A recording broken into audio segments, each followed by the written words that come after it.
Hi, everyone. Welcome to today's webinar. Everyone say hi to Prudence, our guest webinar speaker today. If you haven't been to one of our webinars with Prudence before, you're in for a treat today because she is super smart about all things finances. So we're very excited that everyone is here. And before I hand it over to Prue, I'm going to do just a little bit of housekeeping. I'll make it quick because I know everybody hates this part. But there's a few things that I want to mention. One, as we see Kim has already said hello in the chat, feel free to go ahead and say hi. Let us know where you're from, maybe what type of photography you do, anything interesting that you'd like to share with the group. One thing that is also kind of fun to do, if you want to drop your social handle in there, we can like all follow each other and make it a fun kind of community event. While you're over there in the chat, you might also notice there is a Q&A tab right next to the chat tab. As Prue is talking about her topic today, if you have questions, please, instead of putting them in the chat, please put them in the Q&A tab. That will help, like during the Q&A session at the end, it'll help us not have to dig through all the chat that's going on. If you do accidentally drop your question in the chat instead of the Q&A, I will just move it over to the Q&A. So please don't think that we're deleting, any chats or anything. I'm just moving questions to the Q&A. Also, this is being recorded. So once the webinar is over, you'll get an email with the recording. So you'll be able to go back and look at it again. If you missed something, you can catch up. Maybe you might want to go and watch a section again that you might have kind of thought was more important and more applicable to your business. So you will have the full recording and you'll have access to that for a long, long time. All right, so I see some folks are already chiming in. Prue, we've got people from all over here. We've got, let's see, Pennsylvania, LA, Arizona, North Carolina, Tennessee. Oh, we got another Atlanta one. I know. Hi, Greta from Atlanta. Greta, we are both also in the Atlanta area. So it's nice to see a local ShootProof photographer in here. Okay, I'm going to get off of the screen and let Prue share her presentation with everybody. At the end, I'll pop back on and we'll do Q&A for a little bit. It's great to see everybody.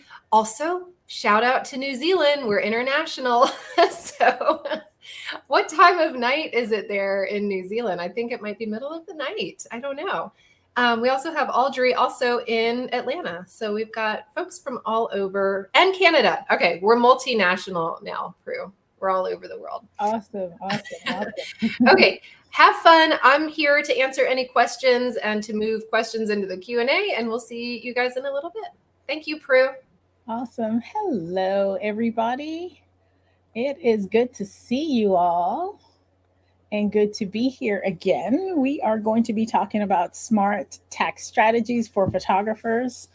I saw a Sarah Prudence in the chat, and that just gave me a bit of joy because meeting other Prudences, it's quite a vibe. When we meet each other, we understand there's a thing when you've grown up with the name Prudence that adds to your character. And so, Sarah Prudence, hi, I'm going to check you out just because of your name, but I know your work is good. And I'm really excited about all of you here from all over the world, really. We have New Zealand. I think I saw Canada. Did I see Australia? Or maybe that was New Zealand, Auckland, New Zealand. So yeah, great to have you all here. We are going to talk about financial clarity and tax strategies for creative entrepreneurs. For those of you who are outside of the country, a lot of this specifically talks about like IRS code within the United States. If that applies to you, then great. If it doesn't apply to you, I still believe that managing the money of your business, much of what we're going to talk about is going to talk about managing the money of your business, and that part will be super helpful for you. So I'm really excited to be on the ShootProof platform. Once again, we do this a couple of times a year, And this is awesome for me. So, financial clarity and tax strategies for creative entrepreneurs. I want you to move from revenue confusion to profitable confidence.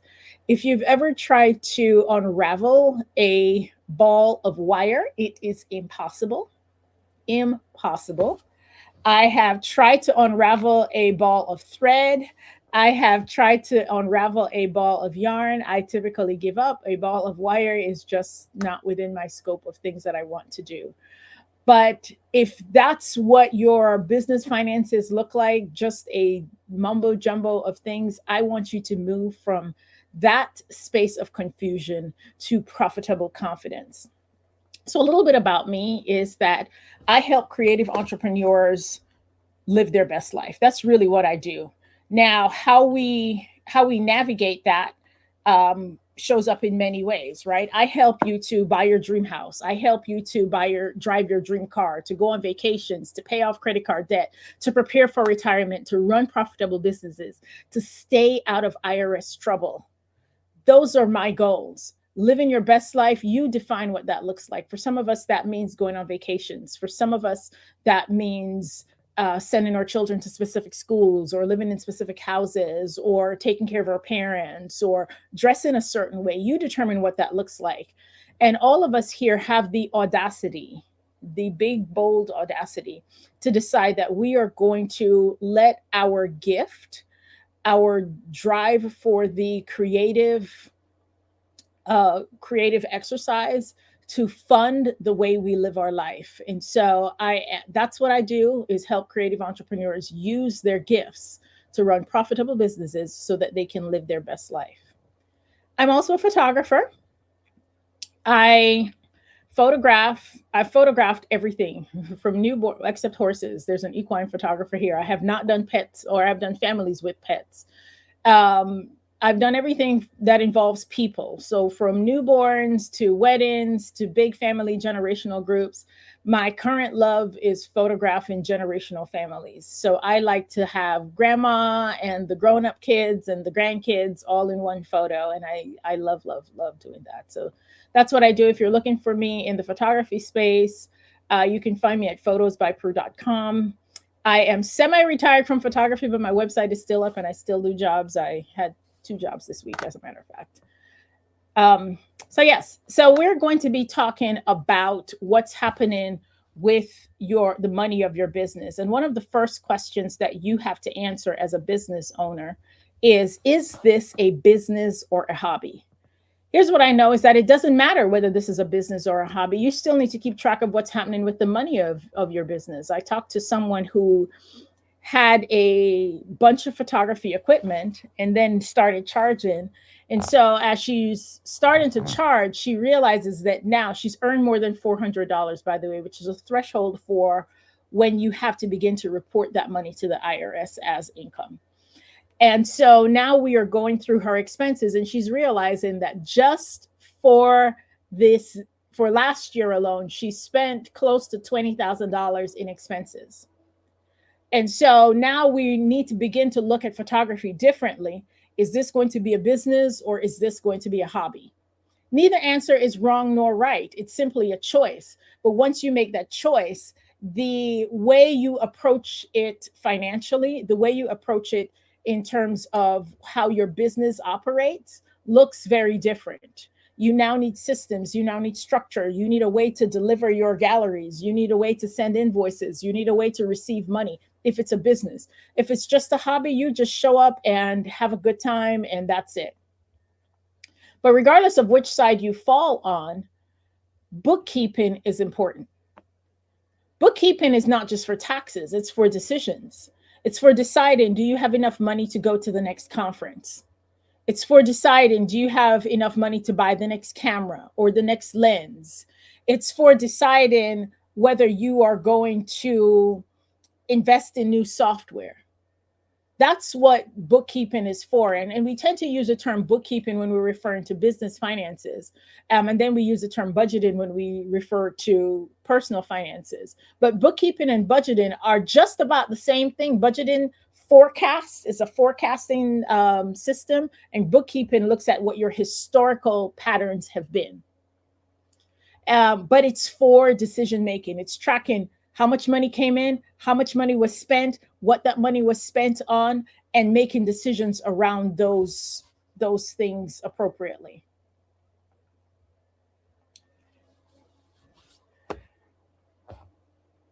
So we're about to get into the nitty gritty, the deep conversations, the how things work, what that looks like. Anybody in here want to be six-figure photographers? You're not quite at the six-figure mark, or you're not at the six-figure mark at all, and you want to be a six-figure photographer. You want to generate your first $100,000 in a year in business. I see a lot of hands and cheering. Yes, you want to. That's where you are. That's where your goals are. You want to hit that six-figure mark. You want to be able to say, oh, I made $100,000 this year, or $200,000 this year, or I made $500,000 this year in photography. Like, that would be just so delightful. Here's what I want to tell you. Keeping track. Yes, you're at the six figures. That's another question. If you are at the six figures, I also want you to, one, pat yourself on the back, and two, know that this conversation has direct impact to you. Yes, six figures gross, and if you're at six figures gross, you know exactly where this conversation is going, because six figures gross is not necessarily profit, because high revenue does not mean high profit. I talk to business owners, photographers included, all the time, who have hit the six-figure and seven-figure mark, but their profit doesn't reflect that. You can have two photographers, one that made $120,000 for the year and one that made $60,000 for the year. The $120,000 photographer, oh, Brian, that's amazing. Let's use Brian's numbers. The $190,000 photographer, depending on what their expenses are, that's not necessarily, or usually not, what the profit is. You could have a $60,000 photographer that is more profitable than a $100,000 photographer, or $200,000 or $1 million photographer. So high revenue does not necessarily mean high profit. And just because you're bringing that amount of money into your business also is not the amount of money that you pay yourself, because there are business expenses that you have to account for. There's taxes that you have to prepare for. And so creatives sometimes unintentionally overpay in taxes, underpay themselves, or sometimes a reverse of the two, because they're confusing business performance with take-home pay. Revenue, your revenue, the amount of money that you bring in, is a metric of how busy you are, but it's not necessarily a metric of how sustainable you are. And it is a metric worth keeping track of. It is absolutely important that you keep track of that metric. There are three buckets that your business finances should fall into. There's the revenue bucket, there's the profit bucket, and there's the cash bucket. Revenue is the total income that you have generated. The profit bucket is the amount of money that you have left after expenses. And then cash is the amount in the bank. And those three numbers are often very, very different. Understanding the difference between these three numbers changes everything, changes your prices, and definitely changes your tax liability. So let's talk about it. So your revenue comes in. Oh, there we go. Move too fast. There we go. Okay. So your revenue comes in, and there's going to be some filters to how we get to your profit, right? So your revenue comes in, and all of that money comes in. So think of session fees. Think of how much you charge for your digital collections, how much you charge for your albums and print sales, how much you charge if you do commercial photography and you're licensed, if you do photography and they're using the images commercially and you're licensing the images to them. There's licensing fees, there's brand partnerships, there's all kinds of things. So this is all the money that's coming in. Every single drop of money that's coming in comes into this first bucket. And then that first bucket is what holds your revenue. So if we look here at a sample profit and loss statement, which is also called an income statement, you'll see at the very top here, it says revenue, right? revenue, and in this case, there's revenue. Sometimes you have some returns, sometimes you have discounts and allowances, right? The revenue is all the money that revenue and sales are the same thing. All the money that has come into your business. This is just a sample profit and loss statement, just a random sample profit and loss statement. But you can look at your profit and loss statement and break it down by category. So your profit and loss statement might have different categories. So it might have revenue, but under that, it might say album sales. It might say digital collections. It might say portrait photography. It might say wedding photography. You can set all of those things up so that you can more carefully track where the money is coming from in your business. So your revenue shows up there. That's the first bucket of money that shows up. Here's the hard truth. Revenue is not your money. It is a metric of business performance, but it is not your money, because guess what? We have some other things showing up. If we go back to our profit and loss statement, our income statement, the next filter that shows up are the cost of goods sold. Cost of goods sold are any expenses that are directly related to creating the product.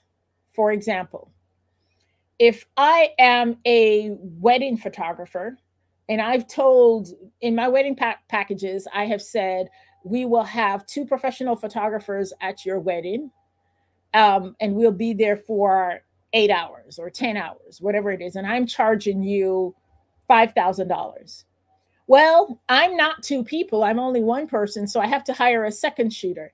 That second shooter is directly related to the ability for me to charge that whatever dollar amount, let's say $5,000.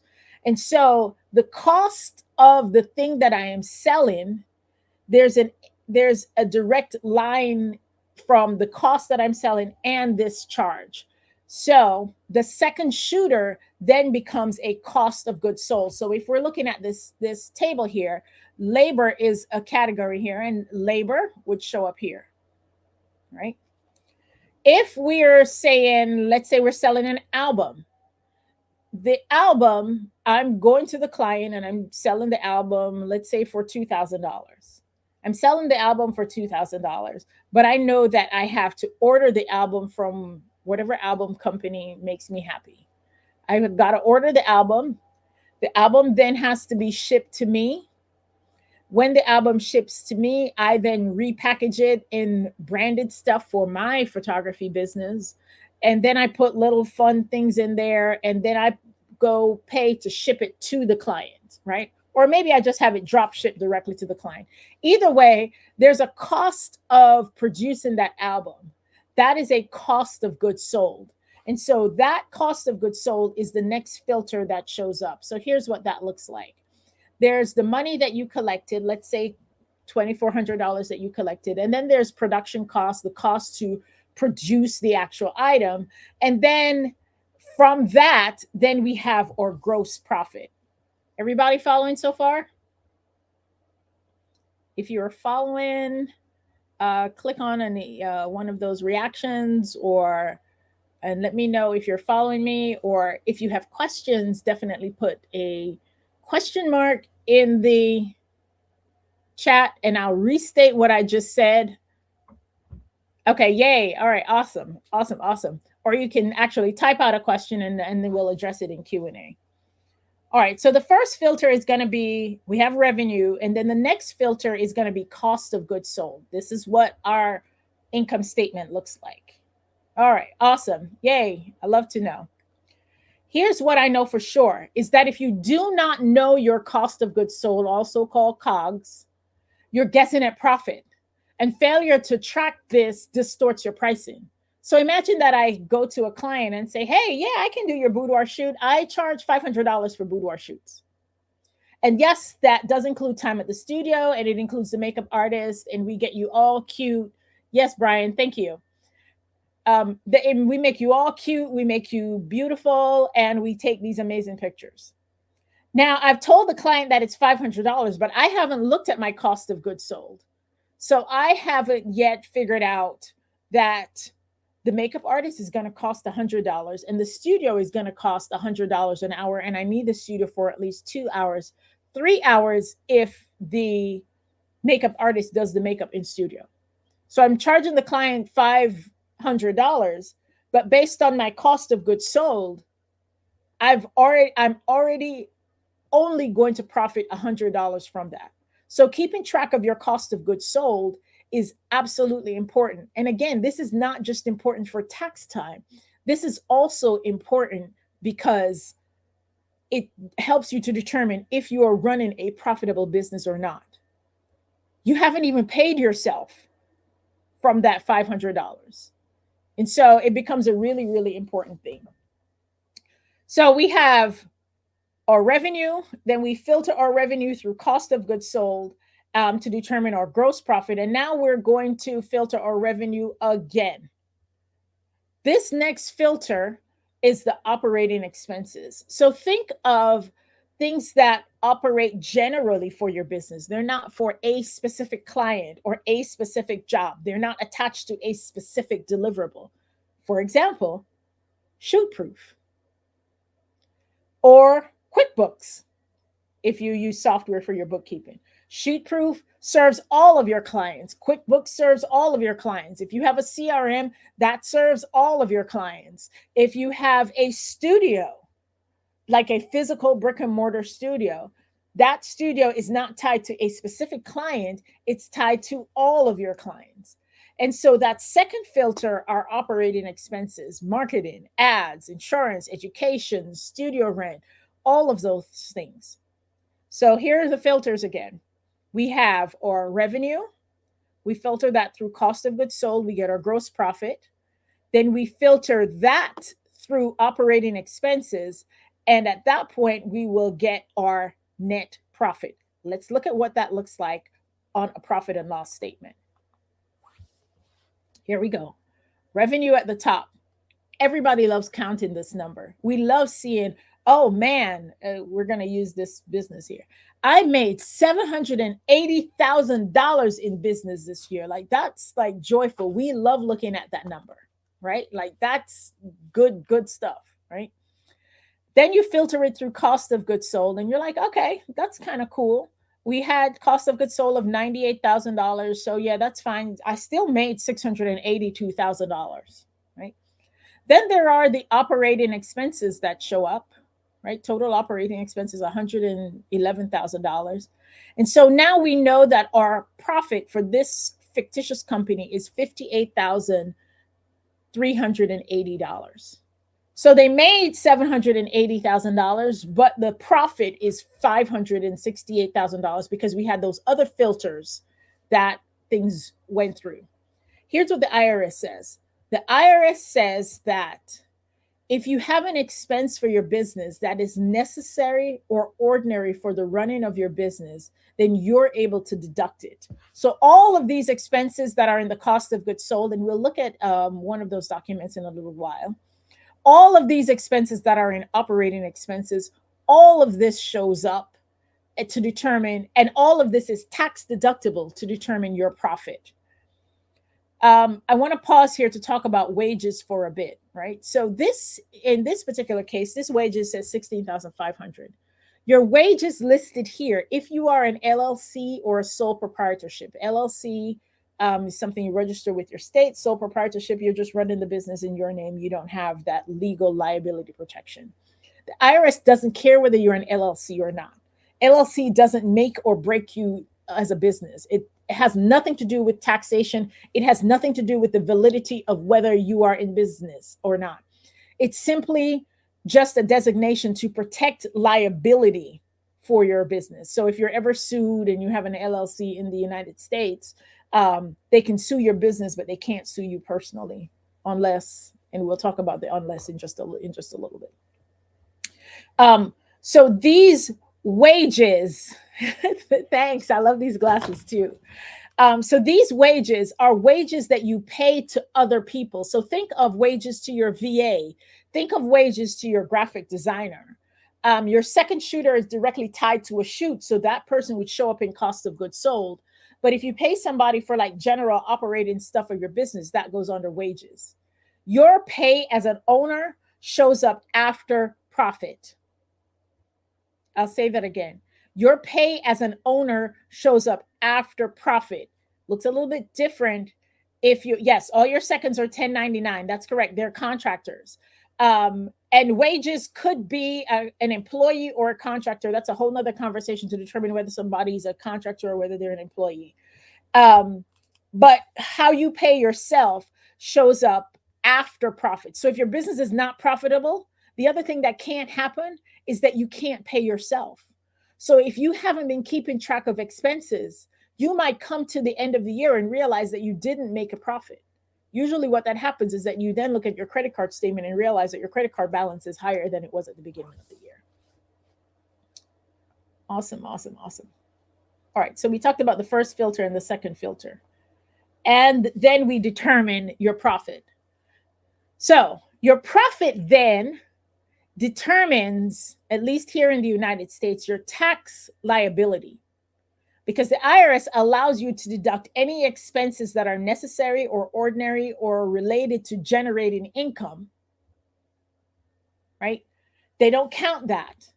So you're only taxed on your profit. So if you imagine you made $125,000 in revenue, but your profit was $42,000, you're only going to be taxed on the $42,000 because you're only taxed on your profit. And then your profit of $42,000 will also determine how much you're able to pay yourself. Your net profit is what remains after all business expenses. And just to clarify, your profit is a calculation on paper. It's not necessarily the cash on hand right now. Here's what I know. If you're not keeping track of your profit and you're not able to pay yourself sustainably, your business will go out of business. Because it is impossible to grow as a business when you haven't priced yourself for profitability. At that point, you should begin to accept that this is a hobby and treat it as a hobby and allow it to be funded from other sources, which is a noble and beautiful thing to do as well. Revenue is for vanity. Profit is for sanity. And I say this with power and with joy because vanity matters, right? I love these glasses. These glasses bring me joy. I love wearing them. I can see out of them. I could also get a simple pair of black glasses and be just fine. Or I could choose to wear contacts. But the glasses that I choose to wear or not wear is for vanity. The fact that my prescription is in them is for sanity. Vanity is as important as sanity. But vanity without sanity is madness. So I want you to keep track of your revenue for those beautiful metrics of your growth and of your change and of the seasons that you're in. But I also want you to be powerfully aware of your profit because that's what keeps you sane. That's what pays the light bill at your house. That's what allows you to drive the car you want to drive. That's what allows you to buy nice glasses if that's what you like. That's what allows you to go on vacations. That's what allows you to get a new dress. That's what allows you to book your own photo shoot with a photographer where you show up as the client. Revenue is for vanity. Profit is for sanity. Both are important. On my next time, I'm going to add that to the slide. Both are important. The other thing that you should be powerfully aware of is that you are only taxed on the profit. So it is very easy to keep track of just the revenue of your business. That's all you've kept track of. Like, I know how much money I made. I know how much money I brought in. You're clear about that. But if you're not keeping track of your expenses, when tax time shows up, you're going to be overpaying in taxes because you're only taxed on profit. Let's look at the Schedule C. I'm going to share the Schedule C, which should pop up for you in just a second. Let me know when you're seeing the Schedule C. Okay, yay, I see some reactions. Okay, all right, awesome. We're seeing the Schedule C. Okay, this Schedule C here in the US is a part of your tax form. If you're an LLC, if you're a sole proprietor means you're not an LLC or an S Corp. This is what shows up there, right? And so if you're an LLC, um, this is what the Schedule C looks like. It's very, very similar to that income statement. So let's go through it. The first part is going to have like logistical data, right? Your name, your EIN, if you have it. If you don't have an EIN, it's your social security number, all of that stuff, right? And then part 2 right here has the income. So gross receipts or sales, this is your revenue. If you had any returns, that shows up. And then look what happens on this line 4. Cost of goods sold. So this cost of goods sold will show up here. That total number from the income statement shows up here. And then that determines your gross profit. And if you had other income, that shows up there, right? So then they determine your gross income. And then look, just like the profit and loss statement, you also have expenses, and they're categorized, they're listed in different categories. These are the same categories that generally show up on your income statement. You may have more categories simply because your business might need greater differentiation. And if you can imagine, this Schedule C applies to all types of businesses. So if you are a lawn care service, if you are a hairdresser, if you are a makeup artist, if you are a therapist, if you drive trucks and you own your own trucking company, it all shows up here on this Schedule C. So you make a list of this. If you want to create your own profit and loss statement, you can simply use the Schedule C as a model for creating your profit and loss statement, because once you create your profit and loss statement, literally you can hand that sheet of paper instead of a ball of receipts to your tax preparer, and they can use that information to simply plug it in here. So you'll have all of your expenses that will show up here, your total expenses, and then look what happens in line 29, your profit or loss, because they're going to subtract your gross income from your expenses to determine your profit or loss. And just for nerdy purposes, you want to know what happens from a tax perspective to this. So we take this profit or loss, and then we're going to put it on this form here, which is a Schedule 1. It's going to show up right here on line 3, business income or loss, right here. Now, if you're in a household that has multiple businesses, you're going to total this number because you'll have multiple Schedule C's as well. Each Schedule C is for each business. And then any other income that you have. And then this information here, we're nerding out for a little bit, so bear with me, then shows up on your 1040. I'm going to show you the 1040. It's going to show up right here on line 8 for your 1040. Your business income will show up here. If you have a W-2, your W-2 income will show up on line 1. But if you have a business, your business income will show up on line 8. And in between, there are other types of income that you may have, like if you have IRAs or anything like that. So that's what the Schedule C is. Does that make sense? I know we nerded out for a little bit. Did that make sense? Was that helpful to anybody? Okay, so what I want you to see is how the information from your profit and loss statement moves over on all these forms to determine what your tax liability is. That's what I want you to see. I want you to see how they are all tied together. I want you to see that one affects the other. I want you to see, Sheena says, attack on that form alone. I want you to see that there's a correlation with how much money your business makes with all the other income and income options for your life, and whether you're involved in other places of income generating opportunities in your life. All right, so we talked about the Schedule C. Now, Here's what we know for sure. You're only taxed on your profit. So then the question becomes, what do those taxes look like?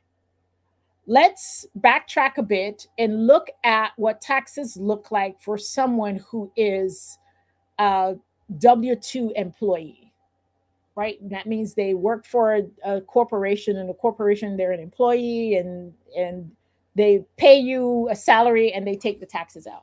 All right. So this sample W-2 here. All right. First, move too fast. Okay. So first, you're going to have how much money you made, box 1, 3, and 5. And then box 2, 4, and 6 will have how much taxes are withheld. So in this case, $10,000 was withheld for federal income tax. Then there's Social Security tax, Medicare tax, and the person lives in Alabama, which also has state taxes. So we have state income tax here. Lots of taxes. And the other thing that shows up for us as business owners is sales tax, which is tied to our state. That's a different conversation, right? So there's always this theory that business owners, and it's a false theory, business owners pay more taxes than other people. That is true-ish. More on the not true at all side. Let's talk about what that looks like. So remember, you're only taxed on your profit. So if we determine what your profit is, and then we'll go back to that nerdy conversation with the 1040. If we go to let's look at it. Right. On the 1040, the first page after all the logistics is going to have your income. So it will have all the sources of income that you have, right? Your W-2s, IRAs, all of that. Some of us just have one line. Some of us have more than one line. But let's say your only line here is line 8, which is going to come from your profit and loss statement. So that amount of money will determine your adjusted gross income. Your adjusted gross income carries over onto page 2, and that information is used to calculate how much taxes you pay. Let me show you how your taxes are calculated. We're getting real nerdy today. Okay. So your taxes vary based on whether you're a single taxpayer, you're filing as head of household, whether you're filing as married, filing joint, married, filing separate. They all look different. We're going to look at the rates for a single taxpayer. I pulled this from the IRS website just this morning to be sure it was correct. And it's for 2025. The numbers are different for every year. So let's say your profit is your taxable income, your adjusted gross income, which most of the time is also your taxable income. Sometimes it's not, but most of the time it is, right? This is your tax rate. So let's say your profit was $60,000. So you would fall right in the middle here, right? Presumably you could say, all right, my tax rate is 22%. So the government is going to take 22% of my money. So if your profit is $60,000, then if we calculate 22% of that, we're looking at quite a considerable amount of money. However, what the IRS says is that, no, we're not doing that. We're going to make it a little bit more fair and reasonable. For the first $11,925 you make, we're only going to charge you 10%. Then everything over that $11,925 up to $48,475, we're going to charge you 12%. And then from $48,476 up to the $60,000 you had in profit, that portion and that portion alone will be charged at 22%. And that's how this tax rate, the federal income tax rate, is calculated. Very similarly, in most states, the state income tax rate is calculated very similarly, although the numbers and the percentages are different. Then there's these other two taxes, Social Security tax and Medicare tax. If you are an employee, you're only paying 7%. The total Medicare and Social Security tax is 15.3%. If you're an employee, you're only paying 7%. Your employer pays the other 7%, 7.5-ish%. If you are the employer, you are paying that 7.5% on behalf of your employees, which is why if you're an employer, generally it's better for you to have a payroll company or a payroll system, because there's lots of forms that you have to file in order to submit the money and to submit the forms. And all of that fancy stuff, right? As a business owner, some of that becomes deductible, but that gets into like really, really nerdy stuff. Now, I want you to understand that, because I want you to understand that as a business owner, when it comes to the money that you have, you can't just collect all of your money and spend it all. You have to put money in different buckets for different things. You do need to set aside some for taxes. You do need to set aside some for operating expenses. Yes, you need to pay yourself, but you need to look at what your income is, what your expenses are, how much you need to set aside for taxes, and create a system that works for you. And there's plenty of systems out there. There's plenty of systems out there that will support you in creating the system to organize what your money looks like. And some of that will vary. So in this particular case, this person makes $10,000 a month, which is about $120,000, which is $120,000 a year. So they probably need to set aside about 25%, right? If you're making less than that, then you can probably set aside less than that and be just fine. But it's important that you know that. Everybody following me so far? Yes. Did I lose anybody? Hope not. All right. Okay. All right.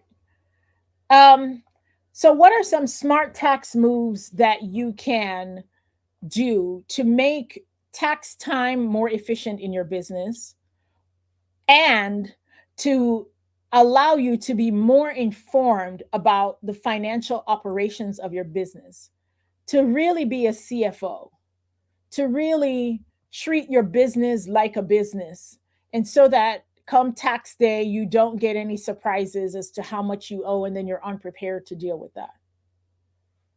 5 very simple tax moves. 1, you can clearly distinguish cost of goods sold from operating expenses. That will help you with your pricing, right? Once you are clear about your pricing, then you can also be clear about your profit. 2, you can keep track of mileage, because although mileage is not on the profit and loss statement, mileage is a deductible expense. And mileage means any travel that you did going to and from any business appointments, except if you have a studio and you go to that studio every day. Commuting miles from your home to that studio doesn't count. And mileage is round trip mileage. Right now, the mileage amount for 2025, I think, is 70 cents. If it's not 70 cents, it's pretty close to that. It's like 68, 69 cents. But I think it's 70 cents for 2025, right? Now, you can imagine that if you have not done any bookkeeping all year, if you have not kept track of any of your expenses all year, being able to pull a profit and loss statement together becomes really, really difficult. Ideally, you will be looking at, which is tip number 5, you'll be looking at your profit and loss statement every single month.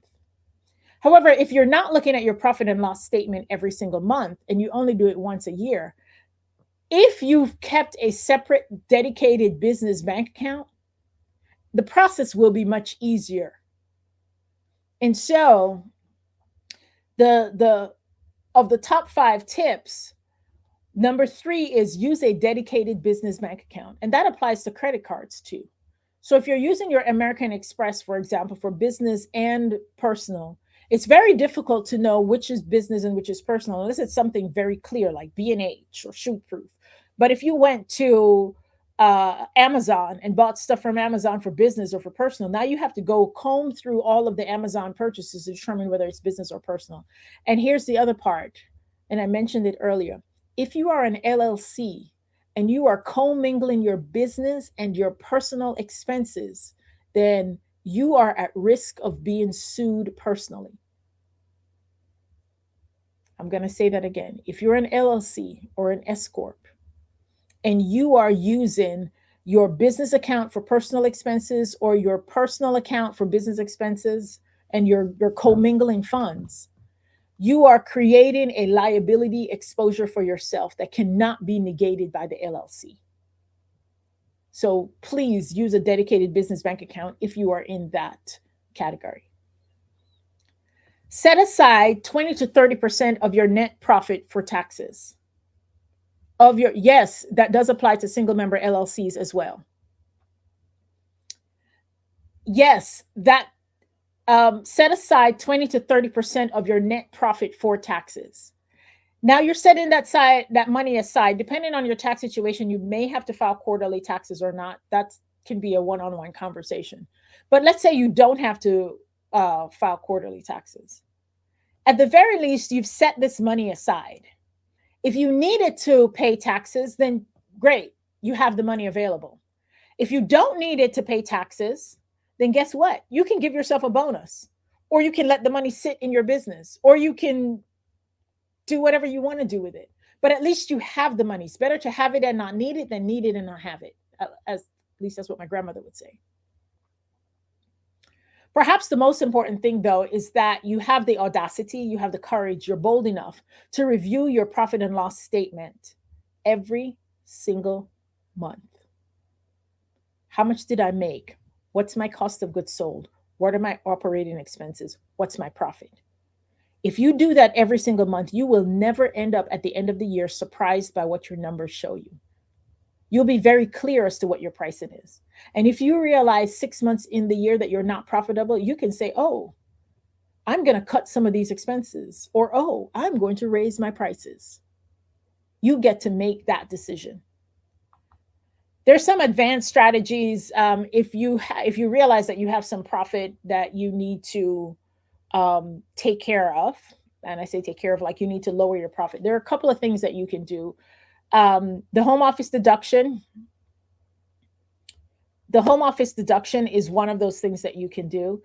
If you have profit and you want to mitigate how much taxes you pay, you can open up a SEP IRA or a solo 401k, and those contributions lower your taxable income. So I have a client every year right around December, January. And oh, by the way, and you have until April 15th to do the retirement contribution. So we'll do his profit and loss statement. He'll see exactly how much he made, and then he'll determine, okay, what does he want to do for taxes? And we'll put a chunk of money, like tens of thousands of dollars, into his SEP IRA and 401k. That does multiple things. That lowers your tax liability, one, and two, you're prepared for retirement. For some photographers, they're not doing any retirement planning at all. Full-time photographers working in the business for many years, and no retirement planning at all. At the very least, open up a Roth IRA and contribute about $300 every 2 weeks to this Roth IRA and get some retirement savings going. There's all kinds of benefits to the Roth IRA that I will not dig into right now. But yes, have you ever seen people at the end of the year saying, oh, I got to go buy a bunch of stuff, right? They're kind of using this strategic planning and for purchasing large equipment or purchases. The only time this makes sense is if you know that you're profitable already. If you don't know whether you're profitable or not, please don't go on a spending spree in December. Please take the time to figure out whether you're profitable or not and do what you need to do, or what do you want to do to address your potential tax liability. Avoiding taxes is not a terrible thing. You don't want to just blanket avoid taxes, because if you consistently show that your business is not profitable, how are you going to buy a house? How are you going to buy a car? How are you going to make big investments that have greater impact to your life than just photography? There are people who say, there are plenty of people who are business owners who say, I can't even buy a house, because every year after year after year, they're consistently showing losses, or they're consistently showing low income. So when you go to the bank and the bank says, you say you're making $100,000, but your profit is only $12,000 every year. So no, we're not going to approve you for this house loan. So it's not always good to continually try to escape being profitable so that you don't pay taxes. A couple other things. Common pitfalls is pricing just based on competition. Hey, the girl down the street charges $400, so I'm going to charge $400. No, you need to look at your own cost structure, your own needs, and price accordingly. Mixing funds, we talked about that, mixing personal and business funds, ignoring your cost of goods sold, right? We touched on quarterly tax estimates. I did a course with QuickBooks probably a couple of years ago on quarterly taxes. You can probably go back and find it, and we can and you can review that for quarterly tax estimates. And that's a good course. That's a good course. The other thing is confusing a full bank account with actual profit. Ideally, you will have separate bank accounts for these separate things. And so you do want your tax money to be in a different bank account than your operating expense money, than the income that's coming in. That way you're very clear as to what you need to spend where. This is based on a book called Profit First by Michael Michalowicz. I teach a course on it, but I don't know if I've taught that through QuickBooks yet. Through ShootProof yet. But if I go find the book, go read it.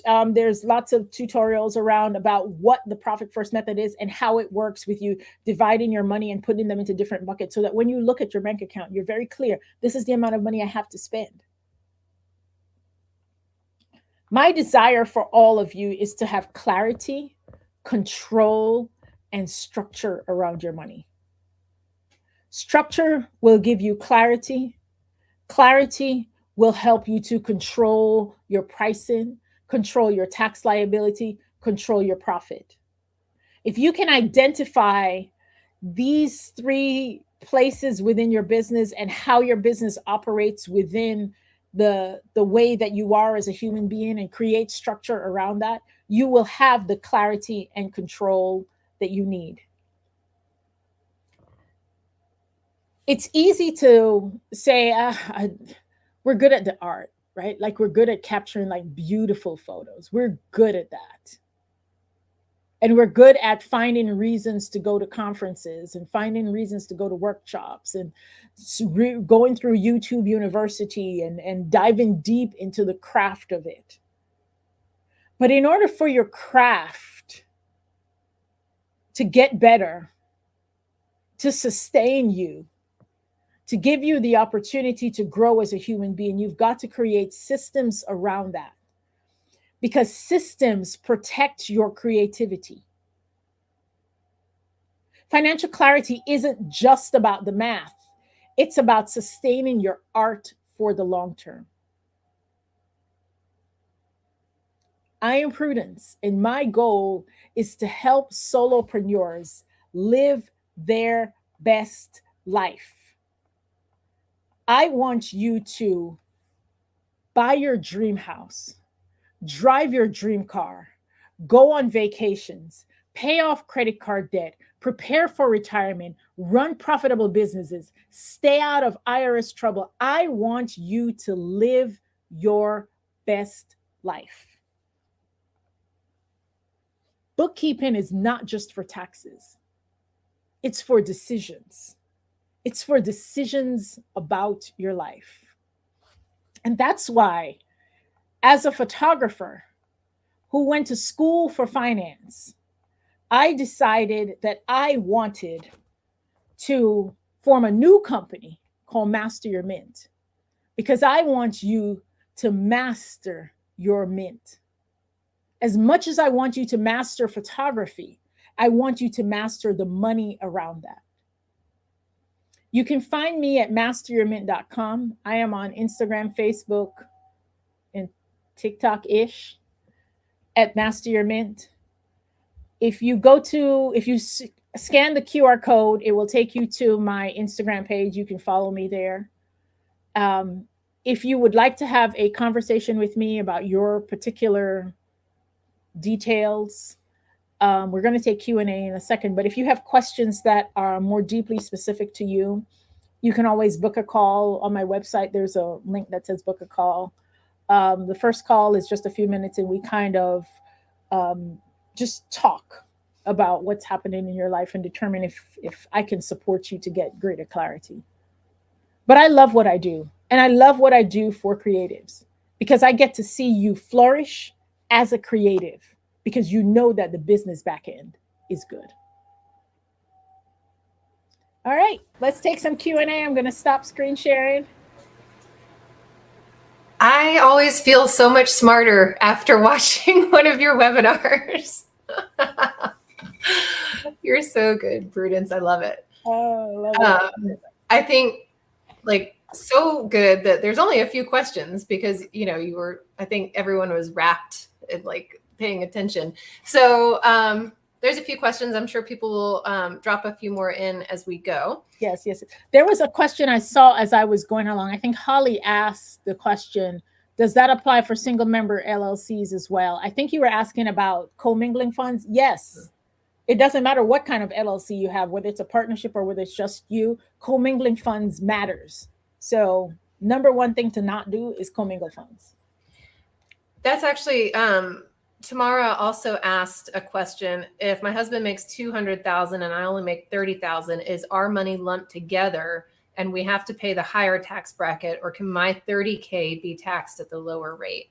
So if you're filing your tax return, good question, Tamara. If you're filing your tax return as married filing joint, all of your income is combined. So your tax return will actually say under income, like if we go back and we look at like line one will say wages, and that will be the combined wages for both of you. Your business income, it will be the combined business income for both of you. So it will all be on that one form. And yes, but there's no way to separate it unless you decide to file married filing separately, which married filing separately is not generally favorable for most people. The tax law favors married people, and that's just the reality of it. If you file like head of household, imagine if you have children and he takes one child and the other person takes another child, that's not ethically correct. And the IRS can come back and make recommendations, strong recommendations about what you should do and penalize you for doing it the wrong way.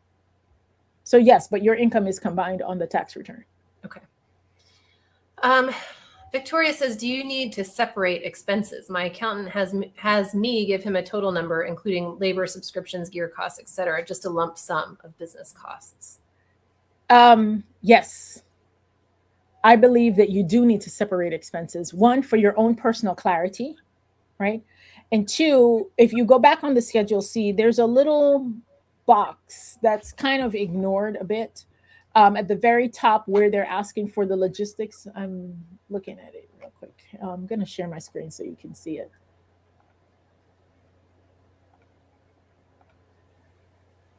Okay, there's a little box right here where it says enter code from instructions, right?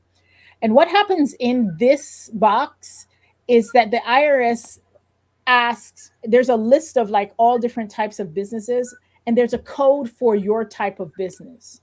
And they put that code in there. And what the IRS knows is, hey, this is what's normal for this type of business, and this is what's not normal for this type of business. So by putting everything into one area, you could be skewing the statistical data, which might be ignored by the IRS, but it could also potentially become a red flag. So I would give the specific information. And if you give your tax preparer a profit and loss statement, that solves all the questions that they have. You know that you're ethically cleared.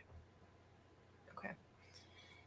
Nick says, is it a bigger write-off to put a camera or other large purchase under depreciation asset or just under a business expense? Okay.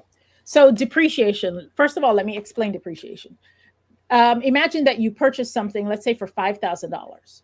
Now, you could take the deduction in the year that you purchase it, the whole deduction, right? So you purchase the camera for $5,000, you take a $5,000 deduction, and that's it.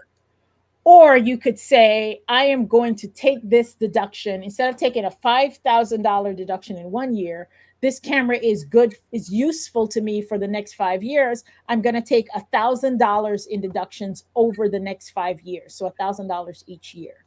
Right?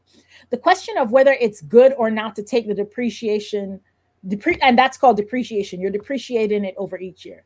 The question of whether or not to depreciate an asset versus take all of the expense in 1 year depends on what your profit and loss statement is doing. So it might be a year where you may need to show more profitability, and so depreciation is not the right thing for you to do. Or it might be a year where you need to reduce your tax liability, and so you take the entire deduction in 1 year. If you're depreciating something, you also now have the additional responsibility of keeping track of the depreciation schedule each year. Does that make sense? Did that answer your question? I'm nodding yes, but I didn't ask the question. Okay. Nick, hopefully it answered it for you. I'm picking up what you're putting down there. Okay, we'll see what Nick says. Do we need, Shenna says, do we need to count ourselves as staff? Oh, do we need to count ourselves as staff fees paid when we pay ourselves? So when you pay yourself, if you notice, paying yourself does not show up on the profit and loss statement. When you pay yourself, it's considered an owner's draw, which doesn't show up on the profit and loss statement because you're paying yourself out of profit. The theory is that you can only pay yourself after all of your expenses are paid. That's the theory. So you count it as an owner's draw. And I think that ties into Holly's question. Okay. She was asking for a newbie at keeping the information straight. If you are using, you can do multiple ways. You can do software. Software is usually like a tool like QuickBooks or Xero or FreshBooks or Wave Apps. There's multiple ones out there. You can use software, or you can use pen and paper. Many people have passed audits with pen and paper, or you can use spreadsheets and navigate through that. There are many people that use spreadsheets. I create spreadsheets for people to use that work with whatever system they have. I teach people how to create the spreadsheet to work for them. Like, all of that can happen. If you don't have a lot of transactions, a spreadsheet is probably the cheapest way to do, because most of us have Google accounts and we just form a Google Sheets and we just keep track of the information. Sometimes your CRM, depending on which one you use, if you have 17 Hats, I know 17 Hats has a bookkeeping module already built into their CRM. And you can navigate through that. But to combine the two questions, when you're taking money out for yourself, there will be an option that will say something like personal withdrawal or owner's pay or owner's draw or something like that to determine the money that you pay yourself. And how do you pay yourself? Theoretically, you just transfer the money to your personal account. Like, don't overthink it. That's the easiest thing I've heard all day. Yeah, unless you're an S Corp. And then if you're an S Corp, then we got to go into all kinds of other semantics as to what you need to do. Okay. Well, Sarah asks, is there a program that you recommend for keeping everything organized throughout the year? I think that kind of answered that. That answered that question, Sarah. I hope I answered that question. Nina says, is it a smart tax move to convert my LLC into an S Corp? Ooh, good question. I had a slide about that and I pulled it out. So if your profit is your profit, I'm going to say that again, profit, not your revenue, your profit. If your profit is leaning into the $60,000 region, you need to begin to have the conversation about an S Corp, because that will save you on some of those. Remember, you're only taxed on your profit. So it will save you on some of those, that Medicare and Social Security tax. It will save you on some of those taxes. However, having an S Corp comes with responsibility. You have an additional tax form to file. And that tax form is due on March 15th. So you have to file that form earlier than the other tax forms. You have to pay yourself a reasonable salary, which means you now become a W-2 employee. So you have to hire a payroll company or payroll service to pay yourself regularly. And you have to pay for the additional upkeep of your bookkeeping to make sure that it's in appropriate order. So an S Corp only makes sense when your profit begins to get higher than like $60,000, because what you're saving has to outweigh the cost of maintaining the S Corp. That makes sense. All right. These are all like really great, smart questions. I love it. Okay. I see you reading. Do you want to take? I'm looking at the questions. Okay, so Kayla asked, when it comes to paying off business credit debt, does it make the most sense to divert the reverse funds to a larger payment towards the card each month until it's paid off, and then you can start putting 5% into the reserves? I think you need both. Because if you don't have reserves, you're going to use the credit card. And that applies in your personal life too, right? If you don't have money in your savings account and you want to buy something, then you use your credit card. So you have to find the balance of saving money so that you can meet any pressing needs that show up for you and paying down your credit cards aggressively so you can save on the interest rates that's happening. Because the interest rate is probably going to be somewhere in the 20 something percent on the credit card, and the savings account is going to be a max of like 4 or 5% in a high yield savings account. Kendra asked a juicy question. If my business owns a car, do I need to track mileage or just expenses? Both. If your business owns a car, the presumption is that the car is driven 100% for business use, or at least 90 something percent, right? In which case, your business will need to keep track of all of the expenses related to that car, the payments, the insurance, the gas, the repairs, the tires, like all of those things.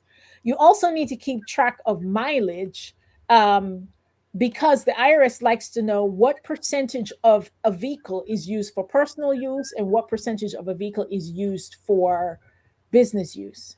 In terms of someone who has a car that's not owned by the business, so it's just my personal car, but I also use it for business stuff too, what the IRS will allow you to do is to take a proportionate deduction. So if I drove 12,000 miles this year total, but of those 12,000 miles, 8,000 was related to business, then what the IRS will say is that that percentage of expenses related to your car is deductible. So you need to keep track of both. Scott said, if you have a bad month, then take personal money from your personal banking and add it to your business banking to pay expenses. Does that also mean you're commingling and can negatively affect your LLC? No. You just need to transfer the money into your business bank account. Don't spend it from the personal bank account. Transfer it into the business bank account. Now, just like how when you take money out of the account, it's called a owner's pay, owner's withdrawal. When you put money into the business bank account, it's an owner's investment or an owner's deposit. And so that's one way. You can also write up some legal documentation if you want to treat that money as a loan to the business, but it also does not count as income. It just counts as a deposit into your account. So be very careful when that happens, that when you go back to your bookkeeping, you don't count that as income. You count that as an owner's deposit. Sheena, what about education? Are we limited with how much we can pay for? No, there's no limit. If you believe that the education is a worthy investment, then pay for it, right? In terms of deduction. However, my caution to that is that some of us use the mantra of education to spend money frivolously because we have a social connection within the photography industry. Be very clear about whether your attendance at a conference or a workshop will have a return on investment for your business. Because you will go to 10 conferences a year and still only bringing $2,000 in income. Each conference costs you at least $3,000 to attend. But is it deductible? Yeah, it's deductible. Is there a limit? No. But if the IRS sees you loss after loss after loss after loss, if the IRS sees you with a loss year after year after year, they're going to say, this is a hobby. That will be a problem. And Wendy says, how do you decide between setting up an LLC or sole proprietorship when you're just starting out? You're already a sole proprietorship. Sole proprietorship doesn't require you doing anything. It might require that you register the name of your business if you want to claim the name of your business within your local jurisdiction. But you're already, my sole proprietorship is Prudence Rufus. Like I'm existing and I'm collecting money. So that makes me a sole proprietorship. Now, if I decide that I want Master Your Mint to be an LLC, which it is, then now my business operates under Master Your Mint as an LLC, and I'm a member of that LLC. When do you decide? I think your question is, when do you decide which one to go and when to switch, and if you switch? It's when you decide that your liability exposure as a person is at risk and you want to shield that by having an LLC. Sometimes that's the reason. Sometimes the reason is a vanity metric where you want to socially appear more, what's the word, presentable. And so you present yourself as Photos by Prue instead of just Prudence, the photographer. Because there's a vanity thing about it. And I already told you, vanity is good. You just have to know that it's vanity and accept that it's vanity and not fool yourself into thinking that it's something else. I love that, because people usually think of vanity as being bad. Yeah, it's not bad. Yeah. Just balance it. Great. Yeah. Awesome. Well, we got through all the Q&A, and I was just about to say we only have time for one more question, but we got through, so it's perfect. Perfect timing. I so appreciate you using your words, nerding out with us today. Even though I don't think you're a nerd, but I learned a lot. I'm sure everybody else here learned a lot. It was great to see you again. We so appreciate you coming and educating us once, twice, however many times a year we see you. It's always a pleasure, and we really do appreciate it so much. I love it. I love it. Thank you. Thank you. Thank you. I love being here. I love ShootProof. And I'm not just saying that. Like, I've been using ShootProof for more than 10 years now. And I love ShootProof. I just also have the privilege of sharing and teaching on the ShootProof platform. We love you too. That has been a pleasure too. Yes. Sheena had one more question. Is a style shoot investment considered education or advertising? It could be either or both, depending on your intention when you get there. Yeah, if your intention when you get there is to have images that you can use to market, then that's advertising. If your intention is to be educated, then it's education. There's no one or the other. Brian, I love these frames too. I have some ordinary black ones, but I love these. Awesome. Thanks, Brian, for bringing the smiles today. Yes. Appreciate it. All right. I hope everybody has a great rest of your week, and we'll see you again sometime real soon. Prudence, are you speaking anywhere coming up? I have some stuff towards the end of the year, but the middle of the year is kind of open. For those who are in the photography community, I'm having some conversations with the Atlanta School of Photography. So that might come to something. So if you're in the Atlanta area, you might be able to see me in person talk. But yeah. Awesome. I think there's a few of us on here, so we'll keep an eye out for that. Okay. Awesome. Okay. All right. Thanks, everyone. Bye. Have a great rest of your week. All right. Bye. Take care. Follow me on Instagram. Yes, please do. All right. I got to figure out how to end this. All right. We'll see you soon. Bye.